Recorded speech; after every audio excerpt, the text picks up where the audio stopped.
Our next presenter is the Chief Education Officer, Mr. Laurie King, and his topic is defining the role of the school management. In this session, the discussion must take a critical look at the power relations that occur between the two spaces. The issues, though not new, need not be perennial going forward. There must be a vigorous attempt at bridging the gap in policy approach to effect a new era in school governance. The intention of this session is to ensure that the school's efficiency is delivered through a clear understanding of roles. Ladies and gentlemen, Mr. King. Thank you, Madam Chairperson. This promises to be a very stimulating, interactive session. We have principals in our midst. We have persons from the boards of management. We have guidance counselors. So we expect that you will help us to answer and clarify some of the gray areas that exist with respect to the overall management of our schools.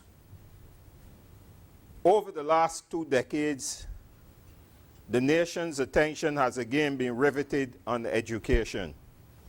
This intense desire for a new and restructured education process offers many windows of opportunity for positive change. I believe where there is a problem, there is a solution. We in the Ministry of Education have been, from time to time, been bombarded with questions concerned vis-a-vis the function of the principals and the administration at the school and the functions of the boards of management. Regardless of our understanding of change, creative high-quality management and leadership is essential to the effective delivery of education in this technological age where we have to face tomorrow with today's student. What then is the nature of school management and administration as it relates to Barbados? School management consists of all those activities through which the goals of education are defined. Management or administration springs from the need for some form of organization, facilitation, coordination or direction in an organization. It is the business of school administration at all levels to ensure the most effective use of resources. Structure of school governance in Barbados. The Education Act, Cap 41, 1981/25, provided for a coordinated and effective system of education related to the needs and to the people of Barbados at that time. There are questions now with respect to the relevance of the current Education Act, and the Act is currently being revised. So the discussion today will give us an opportunity to make some further input into the revision of the Education Act and regulations. The central administration of education. Under the Constitution of Barbados, the Minister of Education, Science and Technology and Innovation is charged with the responsibility of delivering education and managing the resources under his charge. Now, the minister is not alone or not a lord unto himself in doing this. He is also subject to accountability issues at the level of his cabinet colleagues and certainly at the level of the Prime Minister. And even as you go all the way up to the Prime Minister and the Governor General, there are laws of this land that hold them accountable as well. So at every level, there is some level of accountability. In the execution of government policy, the minister is assisted by a team of administrative and professional officers. The chief accounting officer and the one with overall responsibility for the management of the Ministry of Education is the permanent secretary. Then there's somebody called a chief technical and professional officer, and that person is the chief education officer who is responsible for the management of the professional staff of the ministry. And when I talk about the ministry, what am I talking about? Am I talking about a building down in Constitution Road with 27 education officers? No, that's not what I'm talking about. I'm talking about that, yes, but I'm talking about the entire school system, the principals, the teachers, the guidance counselors, the students. So that person who is chief education officer, those persons who are permanent secretaries manning Ministry of Education have the responsibility for a large number of persons. Let's look then at the functions of the Board of Management. The general functions of the Boards of Management are set out at Section 17/21 of the Education Act. And I gave you a handout a short while ago which speaks to the functions of the Board of Management. But listen to this. The Board of Management is responsible for implementing the minister's policy, and for that purpose may give directions of a general nature to the principal. I deliberately put that one there because I want to stir up a fight. I want to have some stimulating discussion around these statements. You have the remaining functions, as I said, that I passed out to you, and you can look at those as we go on with the discussion. Bridges.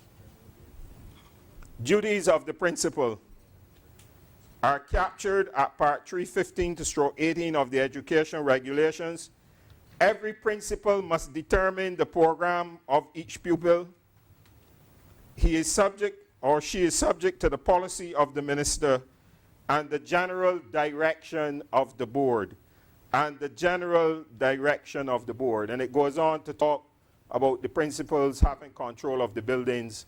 But if you look at the functions of the boards of management, you may also see a similar statement. So these are discussion points that I hope will come up during the next 40 minutes or so.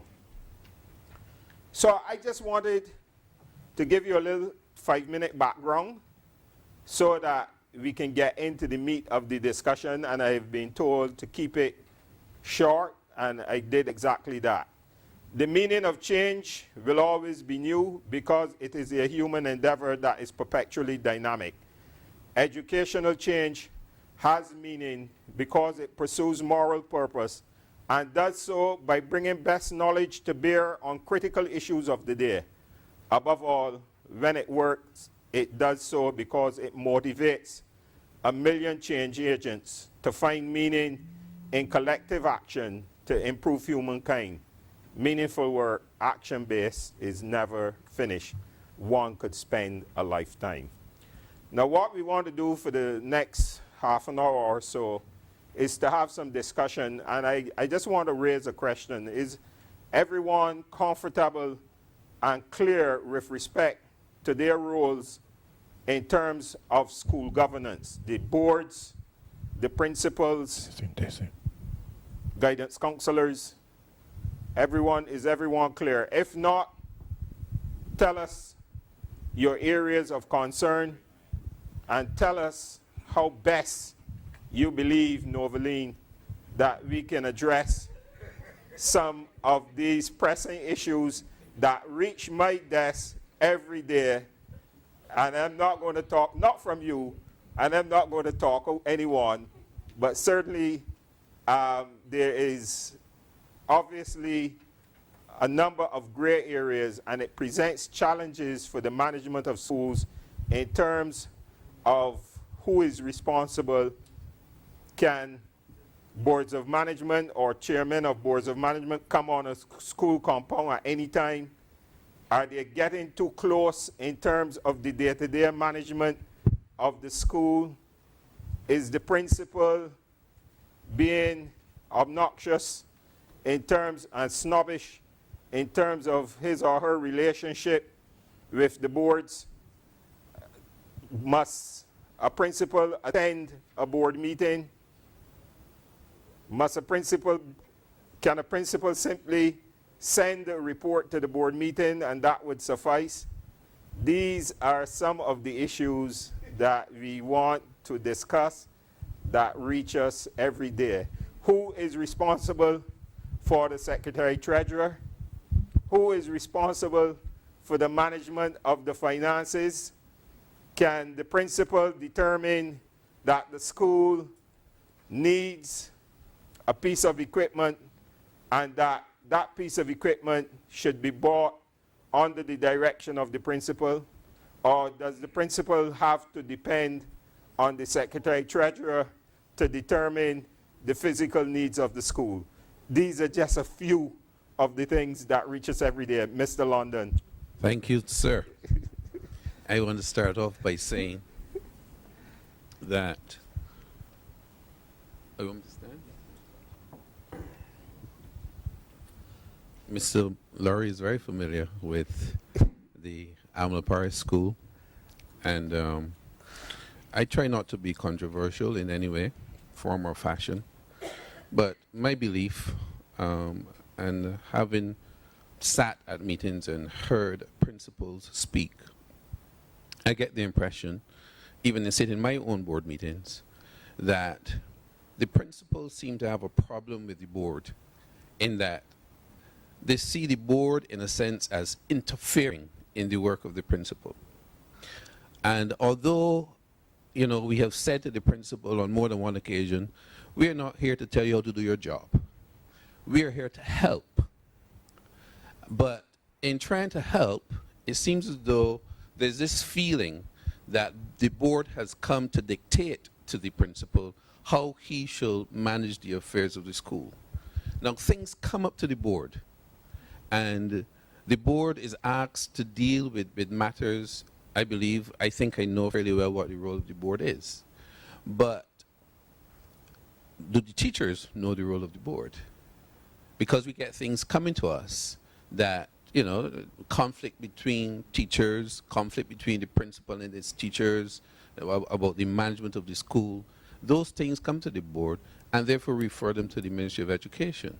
But ideally, the sense that I get and the sense that the Board of Management gets is that the principals feel that boards are a nuisance to them doing their job. I can stop there for now. Reaction.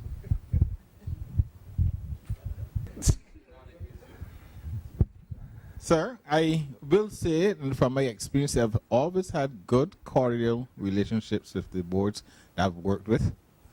And it comes from the fact that the boards are let's say, were quite knowledgeable of the role that they were expected to play in the school, and also respected my position as principal in the school. So we didn't have any, up to now I don't have any significant, in fact, issues. Sometimes we don't see eye to eye on issues, and we discuss those issues, and we address them, and from there on, because we understand that there is a role that must be played, and that we must focus on what it is that we want to achieve in the school, and that obviously is to ensure that the school is such that the students are not disadvantaged in any way, and that they're given the opportunities to learn and to progress in the school. What I think, Mr. King, you asked a lot of many questions just now that need be answered. I also said to my colleague that we need not answer them here, because you being so well versed with respect to the questions that are constantly asked, that maybe you should be at this point presenting the answers to those questions. Because the reality is that you are maybe asking us here to contribute to answering some of these questions, which really, the boards need to get some clarity in terms of, unless it answers some of these questions. And we as principals, there are some questions that we need answered. And what we are trying to do, maybe in this setting, we are trying to bring answers, or let's say find answers for those questions. Maybe, I think that maybe the answer should have been offered so that when we move from here, we are in a better position to function. Yeah, the answers will come out in the discussion. Some of the answers, we obviously in 30 or 40 minutes can't address everything. But certainly the fact that we have a forum where we have the principals, the boards of management, guidance counselors, etc., and some teachers, would offer us an opportunity to discuss some of these gray areas and to arrive at some solutions. We wouldn't get all our answers today. Like I said, these things are going to be fed back into the Education Act and regulations in an effort to enhance the delivery, ultimately, of education in a more conducive environment. But what happens in your case where you have discussion, you arrive at a solution, and you are not happy with the solution? What do you normally do when that happens? You accept that consensus would rule, or do you insist that your idea be the one to be carried in the interest of the law? The truth is, I've not had many of those situations where we had to go that road. But there, let us say in terms of let us say there's something working within the dynamics of the school itself, administrative decision which must make within the school. Sometimes you might have, because I tend to share stuff with the board, and sometimes the board might tend to think, well, maybe, Mr. Allen, that is maybe not the position that you should take. My position then is that I would share and ensure that, listen, background information provided, I think within the structure of the school, this is the best decision. Invariably, I think, although I will have maybe sometimes that the deputy chair would say, Mr. Allen, just suffice it to know that I'm not I don't necessarily share your view. But then he said, but nevertheless, if that is the position you want to take, well, then so be it. Mm-hmm. That is how we tend to proceed. Yeah. There are times I know there's in my mind one significant situation where I oppose the board on a matter too. But then at the end of the day, I backed out and I said, well, listen, the reality is that if we are going to proceed and that is the position that needs to be taken, that is the one that suffice to say that I will come back if necessary and say I told you so. But but that's the reality. I support that as part of the dynamic of working together. Okay. Mm-hmm.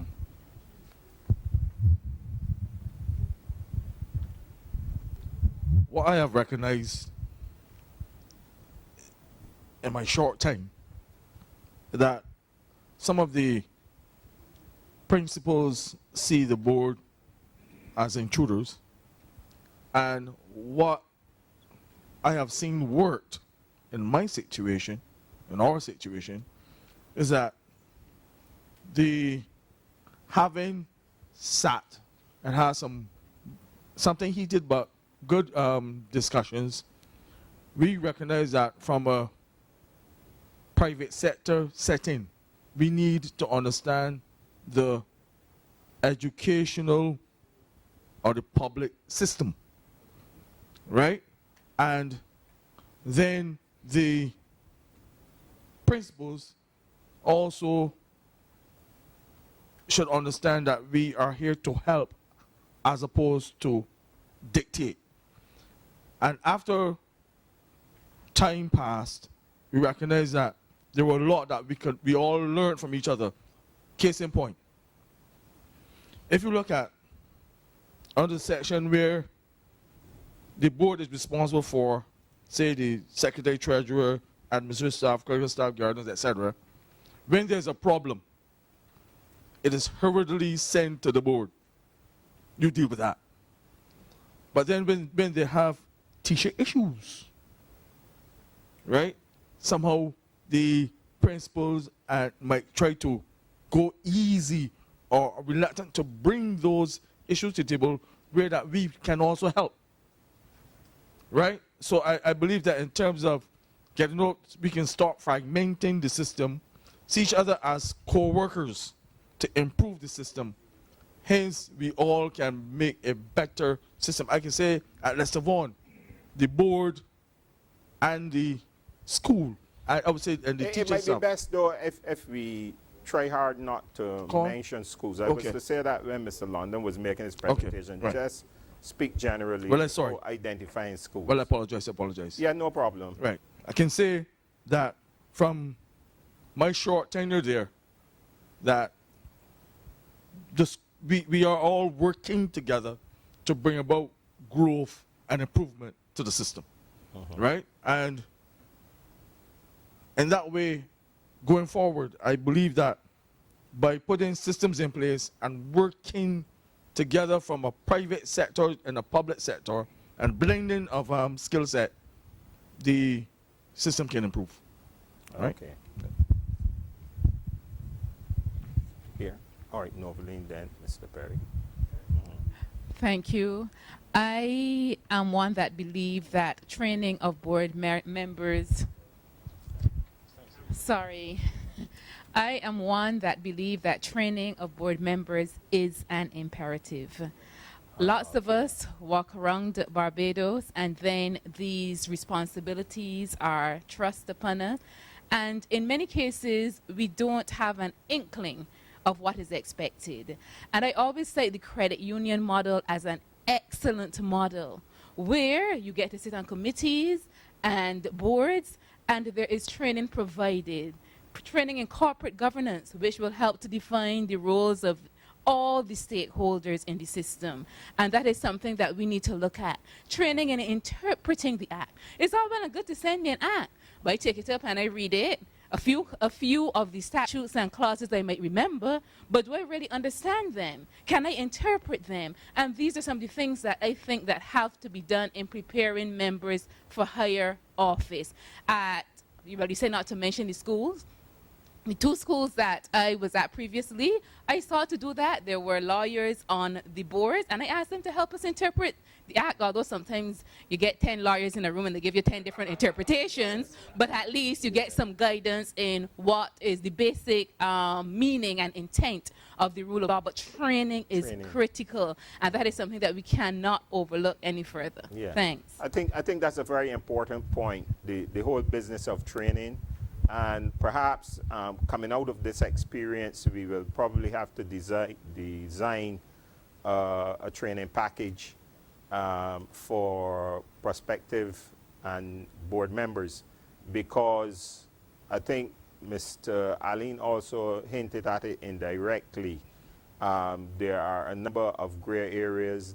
Legislation, as you said, can be very problematic, because one of the problems with the education legislation as it is that it speaks to boards of management responsible for plant, etc. It also speaks to principals being responsible for the plant. Maybe there might be need in a case like that to have two different words.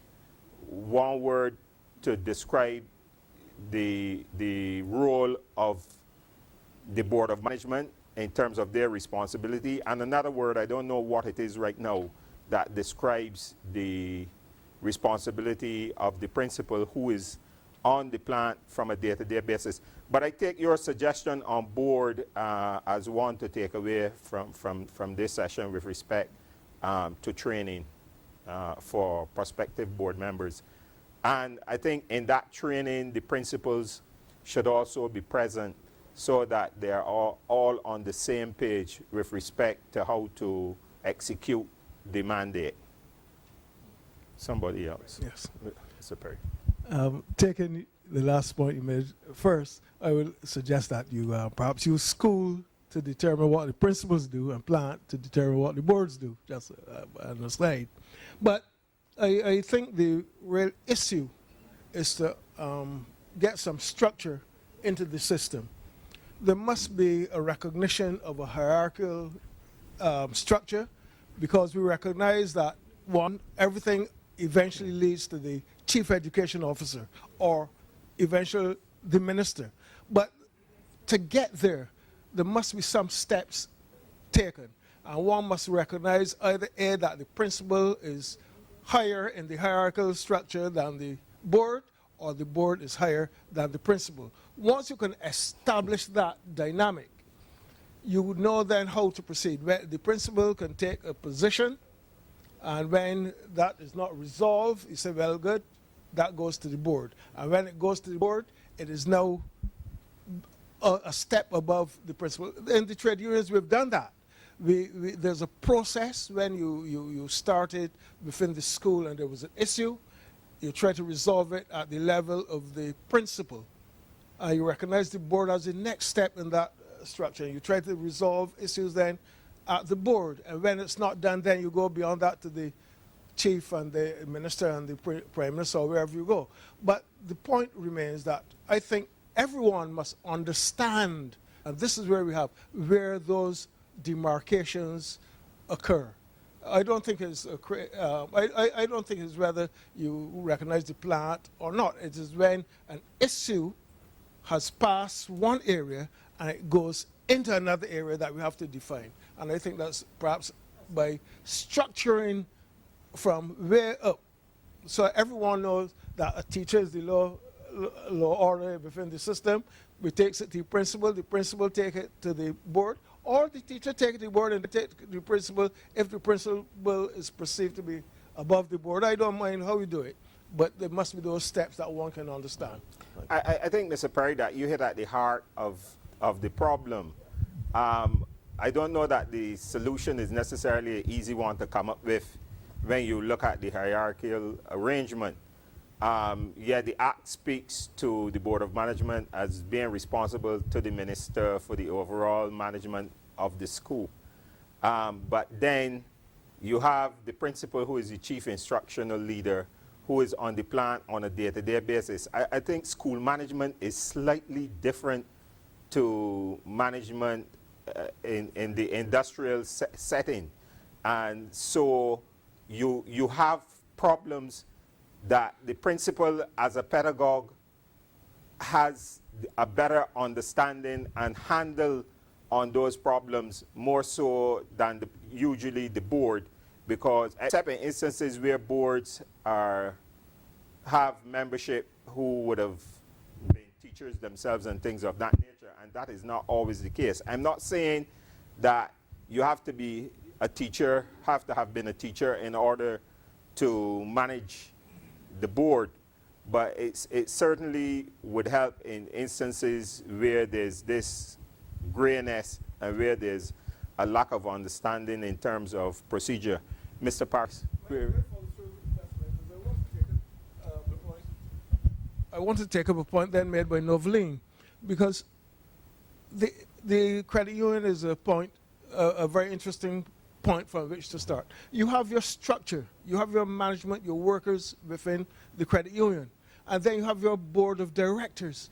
And all the activities that go on can go on at the management level. But you know, the sign-off is done then by the board of directors. It's the board of directors that carry the legal responsibilities for what's happening in credit union. Surely the principal is the man on site. He is responsible for everything that happens within the school. But the responsibility ultimately should be taken from his shoulders and passed on to a group of decision makers above and beyond him, if there are issues that have to be resolved. And that's perhaps the step I want to recommend. Mr. Paris. Yes, I just want to support Noveline's call for training for boards, and it's a call which I've made earlier and which I will reiterate here.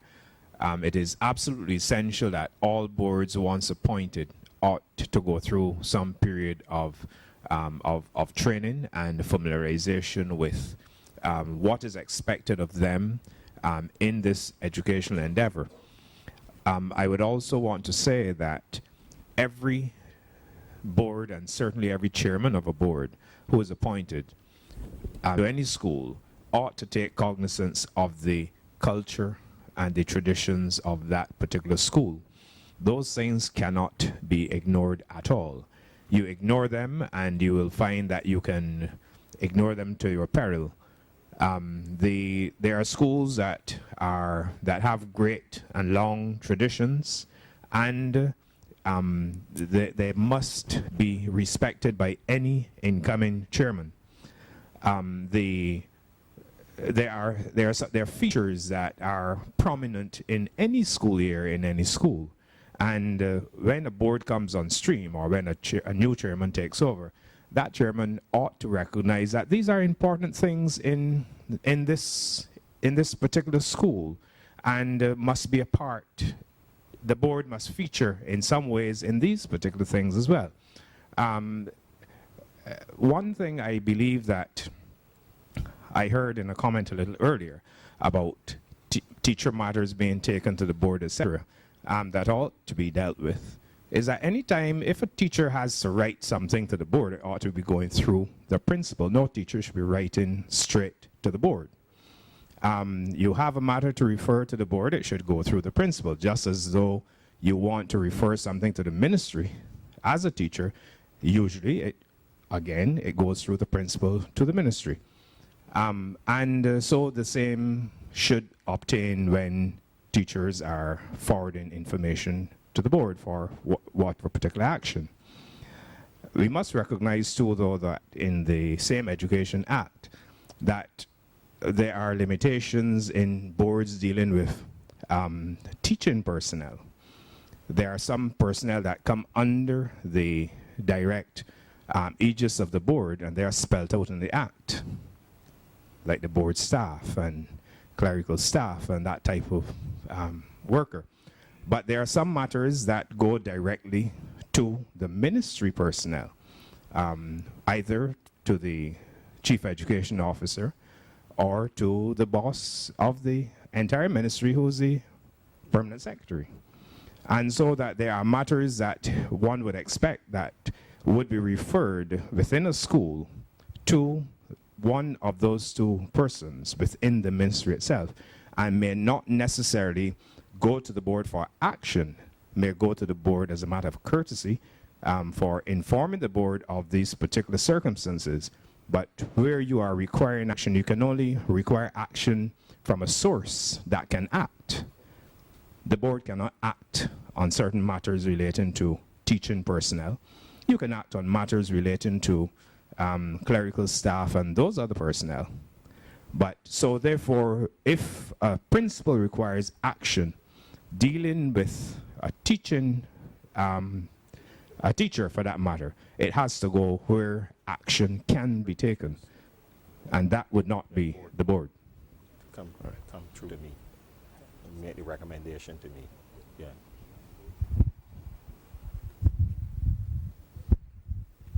Hello, I'm Pat Cummins, and I want to deal with something that nobody has touched on, and that's unions, teachers' unions. We are often told that this can't happen because the unions say no. One of them is a teacher's register, which we are told can never happen. The teacher is going to do it because the board says, the union says no. I would like some clarification on that, and maybe we should have had some representation from the union at this, because apparently they're very powerful in the teaching of students and the way they can relate to the board. So maybe some clarification. I'm going to let Mr. Perry respond before I come in, because that matter is fresh in my mind. I was dealing with it just yesterday, so I could almost quote the three pieces of legislation from the Public Service Act and the Education Act that makes it mandates that and dictates that teachers should sign the attendance register. But Mr. Perry first. There are a number of perhaps legal positions that a trade union recognizes, but there are also some extra or ultra legal situations that a trade union also tend to recognize as well. And that is based on the ability to negotiate settlements. Trade unions historically have been very powerful organizations. Ultimately, they're less so now. Ultimately, they held the right to withdraw labor as a very potent negotiating tool.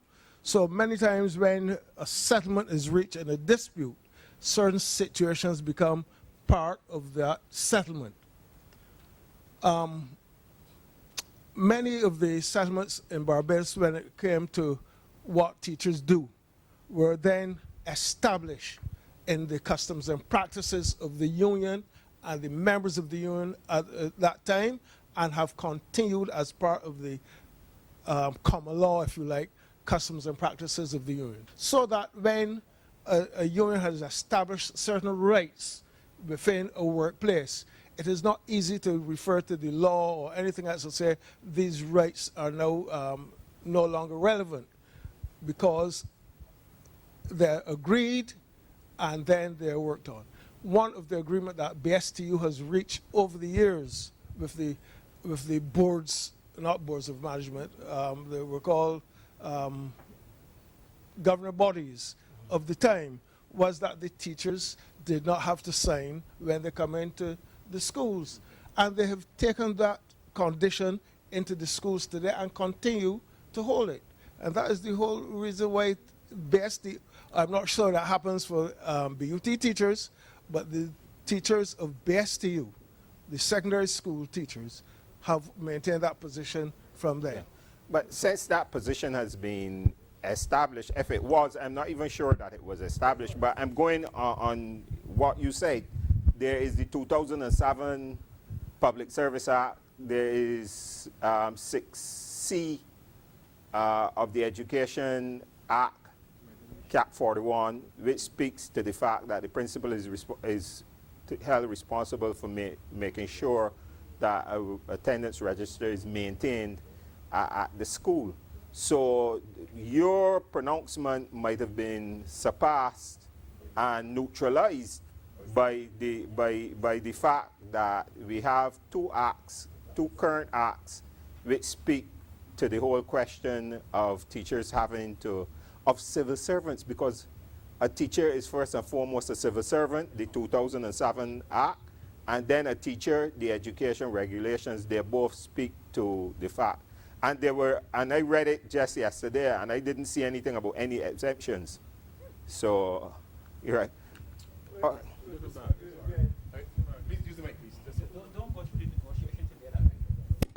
Yeah. I made the point. I want to move on from. I made the point that there were some things that were in the customs and practices outside the law, outside the act. Let's say outside the law, outside the act as written, that become part of trade union practice, and that.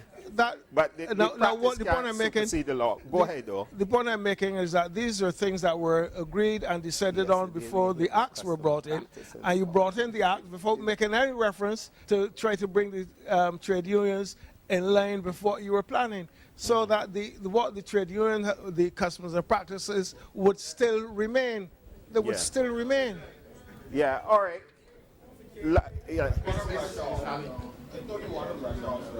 All right, Mr. Ali. If we do the conference, we really want to. Yeah.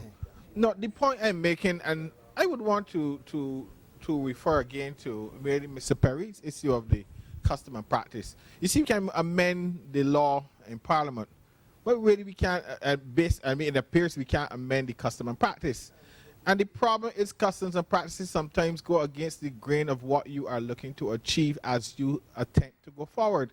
Now, I will make an experience, and I don't intend, because I am not trying to rush up against any situation, but I have a situation which, let's say, is bound in law. Let us say I send a report to you, Mr. Key, indicating that this teacher here has not been turning up to school early for the last how many years, or whatever the case may be, or months. And then it is being challenged in court. I don't have any record at all that will indicate that my information is correct. So now I can be challenged because I don't have anything to substantiate what I am saying. So I'm saying to you, I'm not here making X, Y, or Z, but I'm saying to you that we must look that as we proceed with the system, that we are looking to put structures in place that it becomes more efficient and there is a level of accountability. Yes. And that is what that's really what with this. Yeah. Point well made.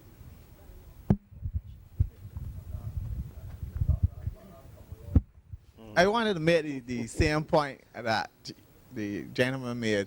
I want to differ with Mr. Perry a bit. I also have a long trade union background, having served as a vice president of a union and a trustee in a union. So I understand the sentiment from Mr. Perry. But into there, let us get real. We're talking about modern management. We got to use modern techniques. How do you account for your staff? You can't say the person came, I think, at 8:30. And next week you saying, I ain't sure. We got documentation. The only way you can have that is if you have some form, a structure to understand and know when the person comes. Because then the person can come in at any time. They can slip in and slip out as they like. Yeah. I don't think it can be fair in this day and age when teachers are asking for what is the professional designation they want to be certified. There's a designation that you're doing for the teachers now. It's like my mind right now. Of the teachers. But if you're doing that, then you have to have records to prove how does what time the person arrived. How can you discipline a person if you don't have proof to show? Subject yourself to the same standards of discipline. So all you're doing then is guessing, and you're casting aspiration on people's character that they turn up late. You gotta bring facts. And Mr. Perry knows you have to got facts when you're dealing with a union. Yeah. Mr. Jackman. My concern with this whole issue is the double standards. Because I have worked in a school where the BSTU was the union of record, and therefore you did not sign in. I have spent the majority of my career and now head a school where BUT understands the need for this, and teachers come in every morning, they register their time, there is no problem. They come in, they sign in, and that is that. It protects them, it protects me, because if I have to say somebody was late, I have proof that they were late. If I say somebody was late because I passed by their class and they were not there, they can bring substantial proof that they were on the compound and that they were doing something important to the school. That is why they were not at the class. And I will accept that because it is there. There was a discussion about common law. I am relatively new to formal trade union, but I have been around BWU for a very long time. And one of the things was that you had a memorandum of understanding that protected the people who were prior to the schools joining the education, the formal education system. All those who came on after that, however, came on as civil servants, and in my opinion were erroneously advised that they could keep doing the same things that the people before them who were covered by the memorandum of understanding did. It has run them in some serious problems now. Because one of the things is down the road when these people go to retire and there are no records, and somebody says they were late X amount of times or they were absent X amount of times, what happens then in calculating gratuity and those things? Right? Before you, sir.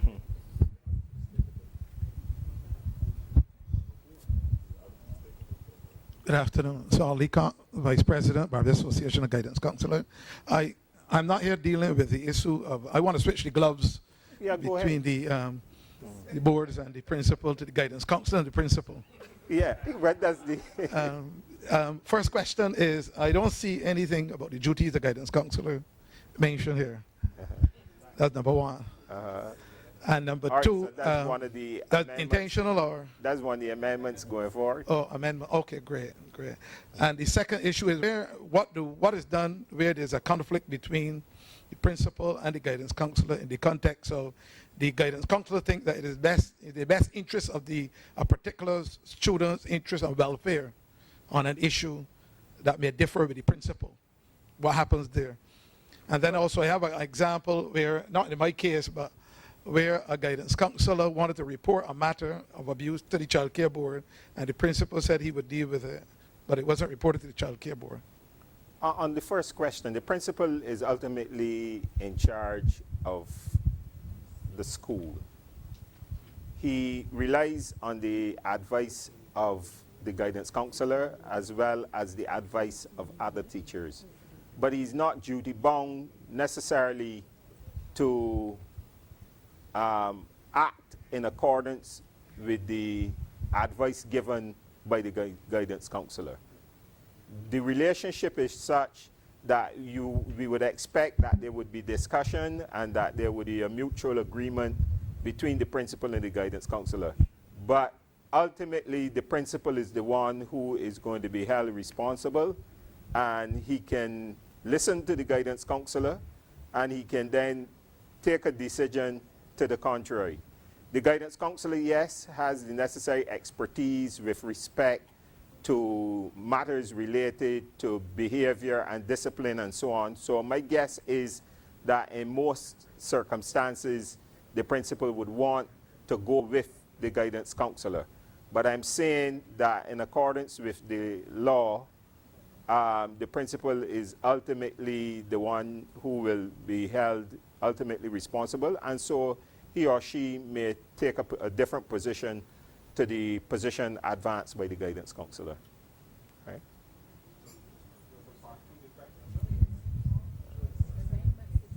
What the second case again?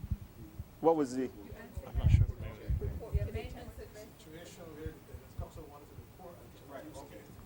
Yeah, it has to go through the principal. Has to go through the principal. There's no gray area there. It has to go through the principal. My question, however, was related to what Mr. Chapman was saying and the union, and I think that it's time that the ministry address this issue, because it is with the union, the BSTU, insisting on signing or not signing. I have a problem when a union comes to me as a chairman of the board and said to his or her member that once you are a member of this union, even if you joined that union yesterday, you do not sign in, you stop signing in, right? Mm-hmm. And I think that, I'm not sure if they use it as a marketing strategy to get members, but I'm asking that the Ministry of Education communicate to the schools and to the and to the boards and to the unions their decision on this matter as a matter of urgency. Yeah, we did so not long ago, a few months ago. And as I said, we've started to have some discussion internally on it just yesterday. So you can expect to have a definitive position communicated to you in the not too distant future. Yeah. Yeah, Mrs. Best. Deputy Chief. The letter is in draft. Right. Sure everybody can hear me. Yeah, the letter, Mrs. Best is saying, we are following our meeting yesterday that there is a letter in draft to that effect. Because we met on it yesterday, Noveline. I simply want to share with the vice presidents of the Guidance Counselors Association that the issue you raised as it relates to the guidance counselor giving advice to the principal and it being rejected, that happens every day. I report to the governor, and you know how much of my advice he rejects. Yeah. Sometimes rightly so, yeah. But that is a fact. Yeah. That is a fact of life, and life goes on. You continue giving the best advice as a professional, but nobody has to accept your advice. My second point, I should have mentioned earlier too, that in addition for training to the boards, I find that principals and deputy principals and the senior management staff at schools need also to be prepared for their roles, especially where we're in a situation where the principals are being changed. There are lots of changes. And I find, or promotions, elevations, whatever, and whatever you choose to call it. And I find you may have someone who is an excellent teacher, great teacher, but when it comes to modern day management, They don't have a clue. I heard my friend over there talk about boards trying to erode cultures, but some cultures need to be eroded. This is 2014, and we cannot hold on slavishly to the past if we are looking to prepare a better tomorrow for our students. And sometimes we need to let go to move forward. We got to let go. Yes, I'm not saying that as a board you go in and you mash up and break up. No, I will never advocate that. But you must understand that there are some practices, some cultures that are not fit for today's society. If I may use the example of the bank, we're going through well, y'all have been reading about this a lot. That too is a culture change, because you never used to hear what he said, read about the central bank and the media. But we are going through, the governor is taking us through some rapid changes for the betterment of the institution. We were open in 1872. The customs and the culture that existed now don't suit today's environment. So change is constant, and you've got to be constantly changing. I thank you. Mr. Perry again. Yeah. Yes, I simply want to take up the point, because I think Noveline made it quite well. I see the principals would like to maintain the cultures of the school as it applies to the way the school operates. But when the union want to maintain its culture, we have a problem. But let me tell you the reality. Let me tell you the reality. And it has a lot to do with our perception of self. When the practice was in place that we didn't have to sign, it was when the BSTU had all white teachers.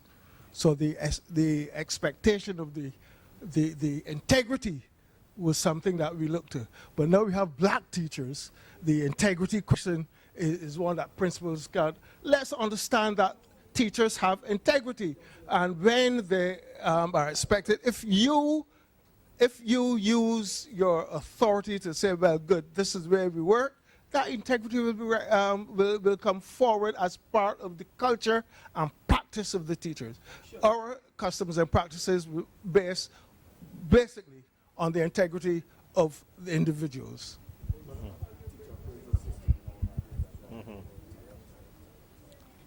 In response to a concern raised earlier by the guidance counselors, it is in instances where there is a reported case of abuse, yes, you should report it to the principal, and yes, it should be forwarded to Child Care Board or some other agency charged with responsibility for conducting further investigations and for dealing with it. But again, the principal has close to the last say in terms of where it goes and how it gets there. The last say. In terms of how it gets there. Yeah. What should happen in a school situation with respect to a member of the ancillary staff who is not discharging his or her functions consistent with the expectation of the school administration? What should happen in a case like that? With respect to the principal and with respect to the board. Mr. Paris? It should be referred to the board because the ancillary staff, that one I believe should be referred to the board, since the ancillary staff does fall under the aegis of the board there.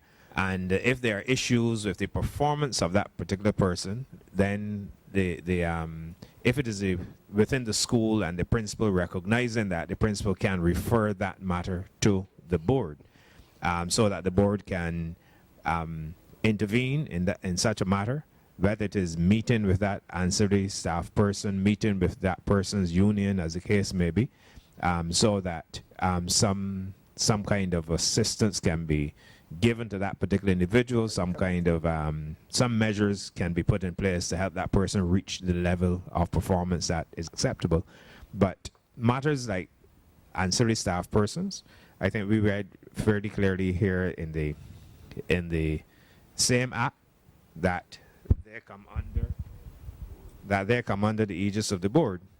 It says the board may, pursuant to Section 17C, employ the following: a person to be secretary treasurer, administrative and clerical staff, a gardener, groundsman, and messenger, and such other persons as are necessary for carrying out the functions of the board. And anytime you can employ somebody, you can discipline that person. Now, on the question of, before you, Noveline, on the question of discipline, at which stage do you report that person to the board? Meaning, shouldn't you be in a position to speak to that person first? Of course. Of course, yes. The as principal who is in charge of, again, under the same act, the principal is in charge of all staff, supervises all staff, so that the principal initially can take can try to implement corrective measures for that particular staff member. But if the matter persists, the matter can be referred to the board for action. Whereas if it was a member of the teaching staff should not necessarily be referred to the board and cannot be referred to the board for any action, because the board has no authority over teaching staff. And it has to refer it elsewhere. So that it cannot be teaching staff being referred to the board for action. That is, I just called out the people who are employed by the board. Those are the people over whom the board have direct control, if you like. The board is not the employer of any teacher. The board is not the employer of any principal. And therefore, they cannot take action against those persons. If you employ somebody, you can take action against them. It is the board of a school is not like the board of transport board, or it's not like the board of it's not like board of BS. Well, it isn't BS&T anymore, but those kinds of corporate boards, it's a different board. It's an advisory board, and therefore you have to understand what's the role of an advisory board in the context of the public service. Yeah, Noveline. I just want to make one comment as it relates to the referring to the board.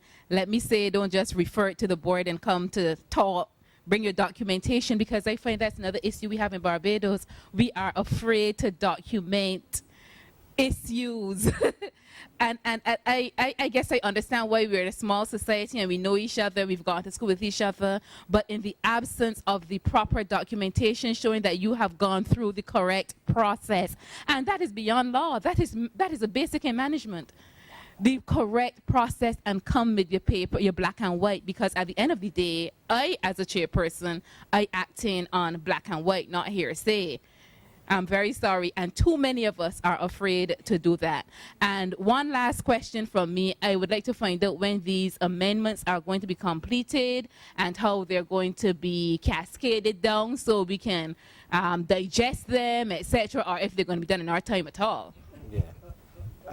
I can't say definitively, but what I can say is significant progress has been made. Miss Dr. Brooms, who heads the National Advisory Council on Education, they have been doing significant research with respect to the whole business of the education legislation, because as you can appreciate from this exercise this morning, it is a significant challenge to capture everything in legislation. And the onus is on the individuals, and that is why I agree with you with respect to training, to seek to deliver the mandate in such a manner that there's a harmonious relationship between principal and board, principal and guidance counselor, principal and staff, board and staff, etc. Because at the end of the day, when we refine and revise the legislation, you will still find that there will be some areas where you're going to have challenges in terms of the operationalization of your mandates. But I think coming out of the exercise this morning is the whole question of the need for training, the need for the revision of the education legislation to bring it in line with all the concerns raised. The need for persons to have a better understanding of their particular roles and mandates, clearly defined, so that as a collective we can all together work towards ensuring that we deliver education in an environment, because a lot of teaching time is lost dealing with these matters from the vantage point from which I sit. A lot of teaching time is lost. The legislation speaks to the fact that, the literature speaks to the fact that things work better when persons are not necessarily in bed together, but when persons are friends and have a cordial sort of relationship. All the research suggests that things work better. But in terms of, quote unquote, the power struggles that exist from time to time, they present serious challenges.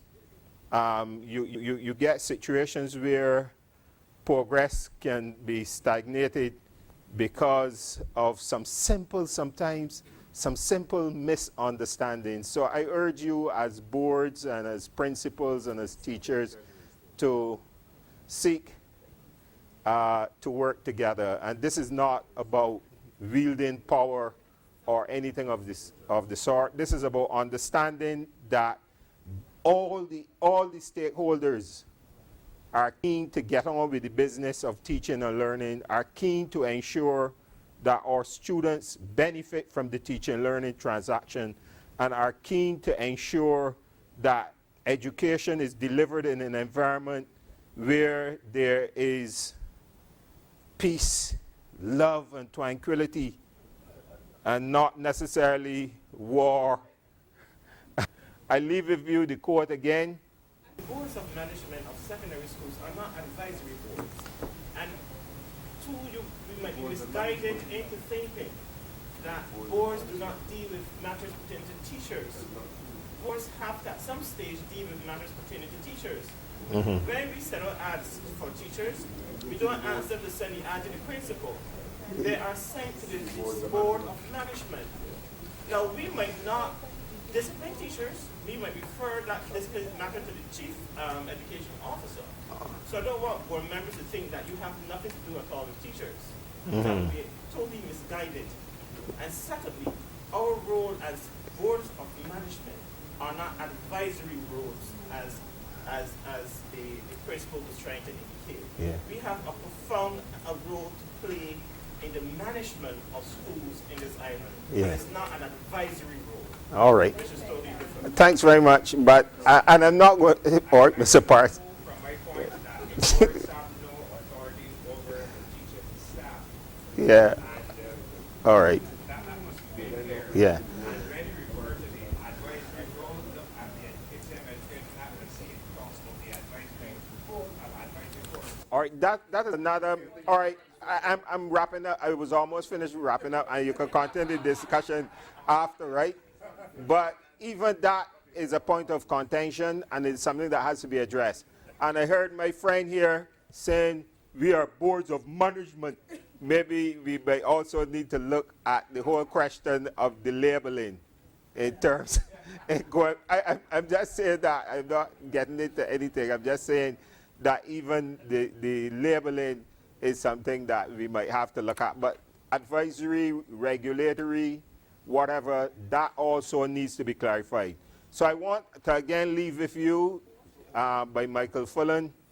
The meaning of change will always be new because it is a human endeavor that is perpetually dynamic. Educational change has meaning because it pursues moral purpose and does so by bringing best knowledge to bear on critical issues of the day.